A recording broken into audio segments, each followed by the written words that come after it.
I have created a monster. Saya susah nak control power saya sikit kan. Apa-apa pun tak tahu. Kamu gila kah? Dia akan 7 kali juara dunia. Setiap kali tengok hurting. To be a champion is not that easy. Tidak, adik saya tidak salah. Diam saja saya ada sikit berat hati. Saya pun sakit hati lah sebagai kakak ni. Masa tu memang paling sayang tu. Bapa tak akan jaga dia seumur hidup. Dia cakap tunggu dia balik. Belakang parang sekalipun, jika diasah akan tajam juga. Itu peribahasa yang sesuai dengan cerita gadis kelahiran Sarawak ini. Biarpun pada mulanya Abigail K. Zingning langsung tidak mengetahui mengenai kewujudan sukan gusti lengan di dunia ini, namun selepas didedah dan dilatih, dia muncul sebagai atlet sukan itu yang berdaya saing di negara ini dalam masa yang singkat.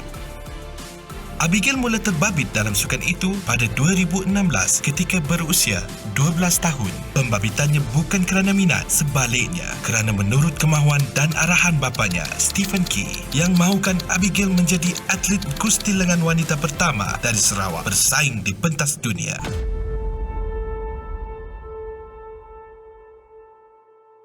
Tak tahu pun ada ini sukan, tak tahu ada gusti lengan dekat dunia ni sebenarnya. Lepas tu satu kali bapa saya dia bawa orang atlet lah gusti lengan datang. Lepas tu mereka like sparring di bawah gym kita dulu. Jadi saya masa tu saya masih kecil, jadi saya tengok mereka macam shock je, macam best.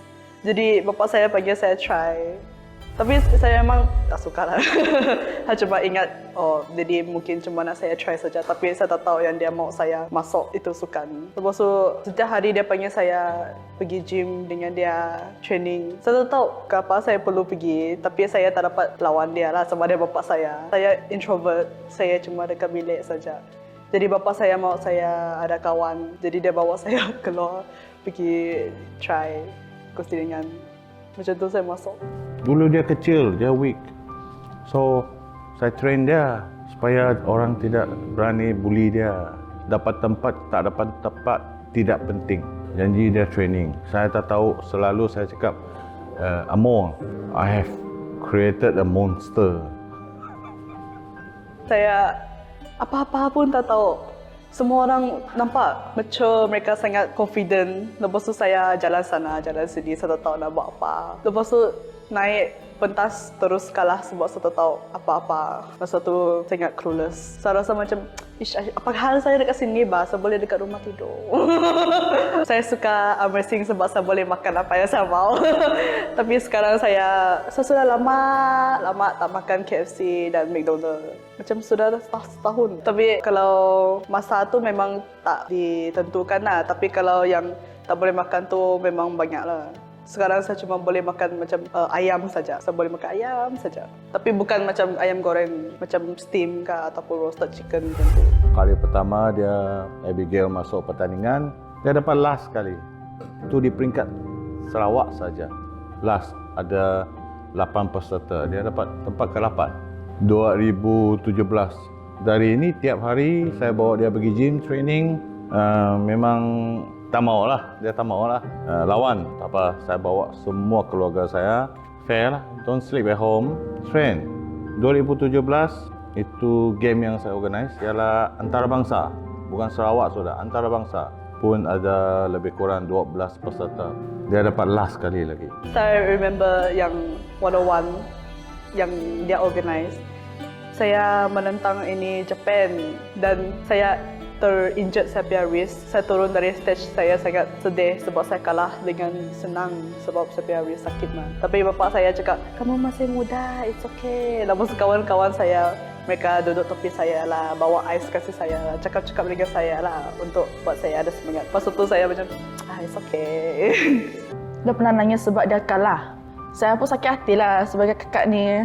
Nampak adik saya nangis. Saya pun bagi tahu referee yang ke atas tu. Saya macam defense. Tidak, adik saya tidak salah. And then referee yang satu lagi tu, referee tidak boleh macam tu. Sebab saya lupa saya referee sudah. Saya teringat saya lah kakak dia. Player dengan referee dia orang sebenarnya ada musuh, tapi kadang-kadang player akan takut referee. Sebab referee anytime cakap kamu fall, you out. Tidak boleh main sudah. Macam tu. Saya dari kecil saya suka lukis, jadi saya fikir, saya jadi fashion designer kah ataupun jadi artis. Cita-cita Abigail sejak kecil mahu menjadi seorang pereka fashion dan pelukis profesional selari dengan hobinya suka melukis pada waktu lapang. Setiap kali duduk melukis, dia berharap akan dapat mencapai cita-citanya. Saya mau sangat, tapi sekarang sebab ada arm wrestling kan, saya tak dapat keluar dari arm wrestling sebab sudah, how to say, too deep dalam. Jadi saya macam buat hobi lah dekat tepi, like drawing or colour. Bila saya kecil, saya start drawing. Masa tu saya cuma doodle saja. Tapi saya dengar cousin saya cakap kan, sebab saya kan budak kecil. Jadi mereka cakap, oh cantik oh. Jadi saya macam, oh ya kan cantik kah. Jadi saya lukis sampai sekarang. Okay, kalau di rumah, dia seorang-seorang, dia sangat-sangat suka lukis. Dia sangat stubborn, dia tak akan bercakap dengan orang. Dia dalam sukan arm wrestling, dia sangat hyper. Dia sangat aktif. Yang tu the different. Arm wrestling ini selain mental, physical, teknik dan power. Simple. So to be a simple athlete, you train as simple as possible. Any way you can train. Saya cakap dengan Abigail, kau bawa resistance band, simpan dalam bag, tunggu bas, kau training. Dalam kelas, dengar cikgu cakap, kau training. Selain tulislah. Bukan saja pergi gym. Satu hari pergi gym, 1 jam, 2 jam. Dalam 2 jam ni mungkin hanya training betul-betul setengah jam. Kalau satu hari training setengah jam boleh buat anda sebagai juara dunia, itu memang tak betul. To be a champion is not that easy. 6 hari seminggu, kalau ikut jam masa, malam pukul 6 start ataupun 7 start, lepas tu 9 habis di gym sebab sini senang untuk pergi. Kalau yang khas tu bila khas lah. Bila masa khas pergi sana baru pergi. Mestilah untuk dapat champion world punya. Saya nak dapat gold ataupun top 3. Tapi memang target ialah gold, untuk dapat gold. 2018 dia sudah juara antarabangsa game. 2018 juga World Championship di Antalya, Turki. Tempat kalau tak silap tempat ke-6 tu peringkat dunia. Tapi masa itu dia sudah capai result yang sangat bagus. Baru 3 tahun saja latihan. Saya mungkin paling suka dengar ialah saya masih muda. Dia selalu cakap tak payah stres, masih muda, masih ada masa. Dia cuma mau saya tengok saya naik. Jadi dia macam ada sikit hurry, tapi dia tahulah yang saya masih muda. Jadi dia selalu cakap dengan pressure. Dia tahu saya pressure. Dia cakap saya masih muda, it's okay. At this age, at this performance, saya rasa saya cukup bangga sebab arm wrestling dia boleh training another 5 tahun.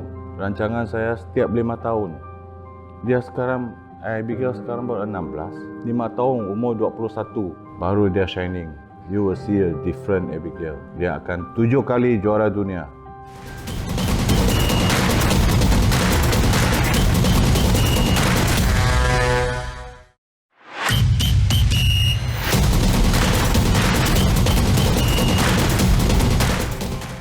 Untuk jadi coach dengan Abigail bukan senang. Kita perlu betul-betul get to know Abigail. Perlu lebih mengenali Abigail dulu. Dan apa yang training dia suka, apa training dia tidak suka, dan macam mana kita menyesuaikan training yang sebenarnya perlu tapi Abigail tidak suka. Abigail dia senang untuk memahami dan apply apa yang kita ajar lah. Cuma yang memberikan dia sedikit halangan ialah mindset dia. Dia selalu cepat down bila dia ingat exercise tu susah. Tapi sebenarnya Abigail dia dapat perform dengan exercise tu. Cuma dia tahu intensity sesuatu training tu sangat berat. Dia mudah cakap, oh saya tidak boleh. Sampailah kita cuba untuk motivate dia, memberi dia motivasi. Come on, kalau kamu boleh buat, mesti kamu punya mommy proud, your daddy proud, yang kamu boleh maintain as a champion. Then dia akan cuba untuk angkat, then dia tahu dia boleh. Next set seterusnya dia akan senang untuk guide sudah. Dia macam kawan saya, bah. Dia macam my brother. Dia tak bagi stres saya kan. Saya selalu yang saya selalu yang sendiri stres. Dia selalu cakap, macam mana kalau begini, macam mana kalau begitu. Lepas tu dia macam, tak payah fikir tentang tu. Dia selalu a friend in need. Kalau saya perlu cakap apa-apa kan, saya pergi tengok dia, you know. Lepas tu saya cakap, lepas tu dia dengar lah. Sebab dia good listener mah. Dia makan ke ataupun dia buat barang, dia dengar saya cakap. Lepas tu dia akan bagi apa yang dia fikir dengan saya lah. I'm racing, saya selalu stress tentang training. saya selalu, kenapa macam ni, macam tu. Lepas tu dia akan cakap, it's okay, kalau macam tu kamu akan lebih kuat mah. Kalau kamu tak suka ini, kita tukar jadi itulah, macam tu. Okay, kalau Abigail time training ni saya tahu dia akan stress, dia akan mau marah untuk buat. So saya akan bagi dia topik lain untuk bercerita. Sebab Abigail ni dia suka bercerita sambil training.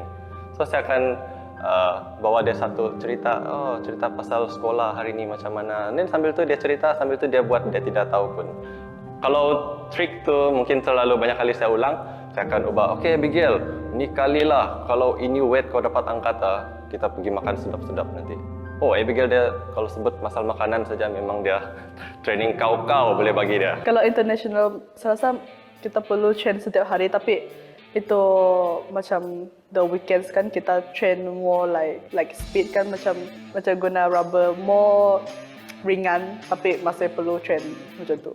Kalau national kita more to table training, more sparring, sebab national kan semua orang dekat ini Malaysia kita sudah tahu siapa mah. Jadi kita perlu like coach saya akan cakap, okay tangan dia macam ni, dia selalu akan macam ni, jadi kamu perlu fikir macam mana. Macam itulah kalau national kita perlu table training. Kalau saya tahu apa training hari ni kan, kalau training tu teruk kan hati saya buat muka lah, saya macam ni jalan tak ada semangat. Tapi kalau macam training dia, like saya cakapkan guna rubber yang ringan punya, seperti comel-comel dekat sana. Coach saya pun nak tampar saya.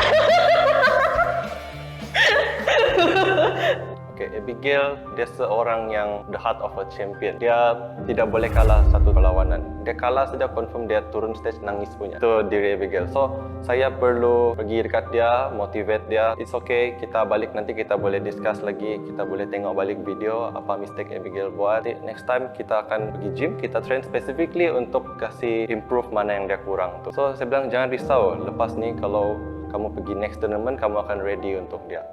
Saya remember dulu saya plan dengan budak kelas saya, dengan lelaki yang suka. Kita semua plan pergi coaching festival untuk birthday saya. Lepas tu saya ada competition on my birthday. Jadi saya punya kawan semua kan masa tu mereka bengang dengan saya. Mereka cakap, Abigail, kamu saya cuma pandai cakap dalam Cina. Dia orang cakap saya lah. Jadi saya macam mereka selalu keluar karaoke. Mereka pergi keluar karaoke tanpa saya sebab saya ada training. Tapi sekarang kan saya bergitar mereka semua, saya cuma boleh keluar on Sunday. Jadi kalau korang nak plan apa-apa kan, bagi tahu saya, tapi perlu on Sunday. Sebab mereka semua free mah. Jangan bagi tahu saya mereka korang ada tuition ke apa. Bagi masa untuk saya sebab saya tak ada masa. Memang ada banyak competition, jadi saya selalu tak datang sekolah. Apa homework saya tak tahu apa-apa. Tapi cikgu dia tak marah saya sebab dia orang semua tahu lah yang saya main. Mereka cuma nasihat yang tanya kawan ataupun cakap kamu perlu bahagikan masa training dengan homework mah. Sebab sekolah pun penting. Jadi memang susah nak bahagikan dulu sebab selalu kalau dapat saya cuma dekat sekolah baru buat. Like pagi pergi sekolah kan terus laju-laju buat. Bapa saya dia cakap dia nak buat club dekat sekolah saya. Jadi saya macam best tapi saya tak tahu itu punya tahu bagi ke tak. Lepas tu bila betul-betul ada itu club saya macam tapi memang the first day yang nak join kan saya ingat akan banyak orang datang mah. Tapi 2 orang saja perempuan. 2 orang perempuan yang join. Tapi yang tengah hari itu memang banyak orang lah. Sebab itu club masih baru, jadi kita sebenarnya nak buat competition dekat sekolah. untuk hari sukan. Tapi ada COVID, jadi kita tak dapat continue. Tapi dekat kelas saya, mereka selalu minta saya lawan dengan mereka lah. Yang lelaki lah. Tapi mestilah ada lelaki yang tak mau lah kan. Mereka tak mau buang muka mas. Yang berani pihak mereka selalu, Abigail jom. Ataupun guna dot tangan. Tapi mereka tu tak buka. Dekat kelas kan, kalau mereka semua memang tahu saya my arm wrestling. Jadi mereka selalu cakap, wah Abigail kuat jangan kacau dia Macam laki lah, sebab tu saya single sampai sekarang. Sebab mereka takut sangat dengan saya. Memang sometimes saya susah nak control power saya sikit kan. Kan orang kalau salah sometimes ketawa like push ataupun pukul kan. Saya pukul mereka. Jadi saya sekarang cuma dengan perempuan saja.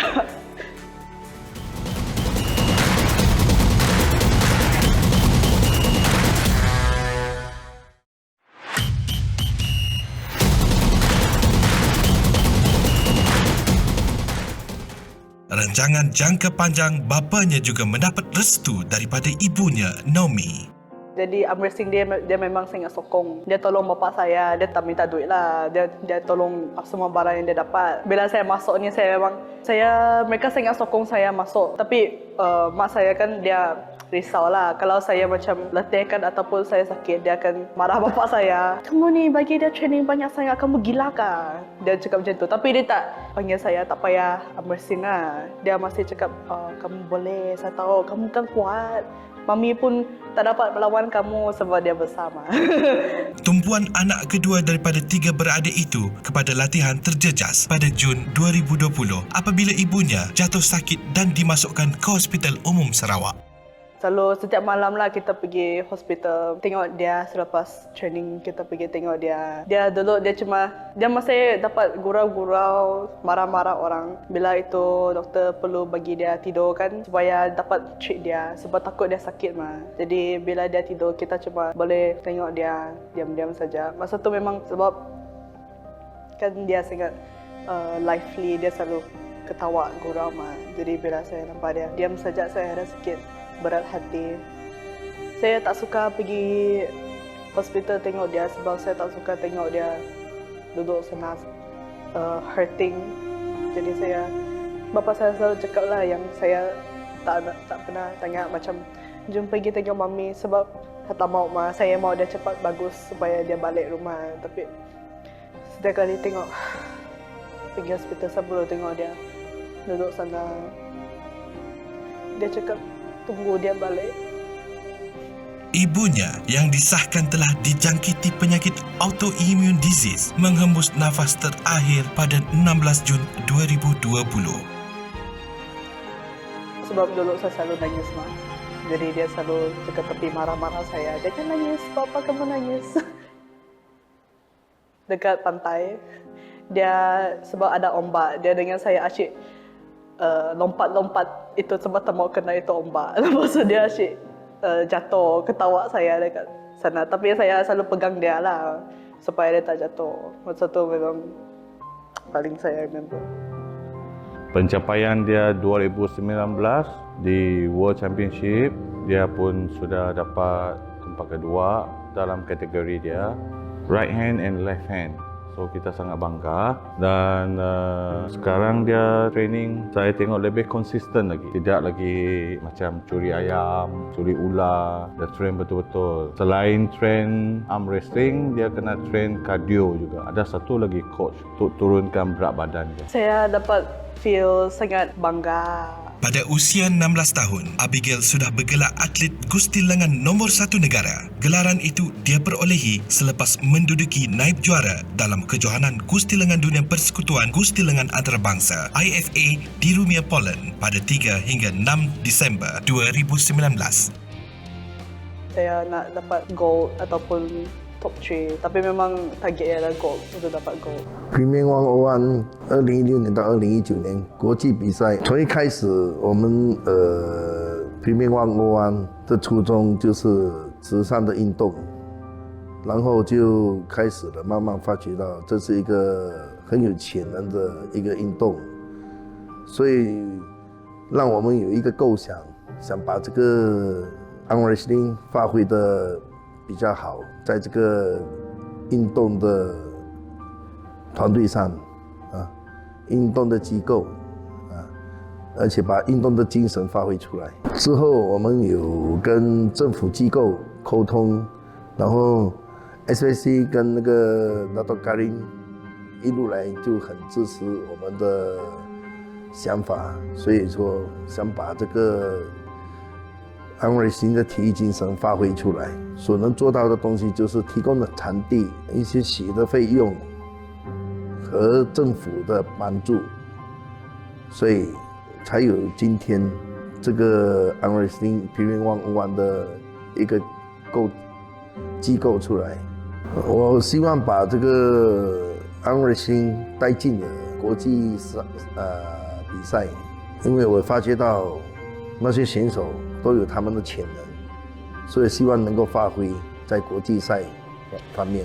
Sekarang kita belum fokus sangat dengan Vietnam sebab masih jauh. Tapi sudah tahu lah memang alam tentang barang itu. Sekarang kita cuma fokus dengan national. Maybe after national kan kita perlu train harder untuk pergi Vietnam sebab orang Vietnam memang mereka sudah lama main amressing, jadi kita perlu bersedia. Saya tak bagi mereka pressure dalam pelajaran. Saya harap mereka buat the best because CJO SPM merupakan sijil ke peringkat lebih tinggi. So, tahun depan rancangan dia training akan dikurangkan 2 kali. Jadi 3 kali seminggu. Sekarang 5 hari.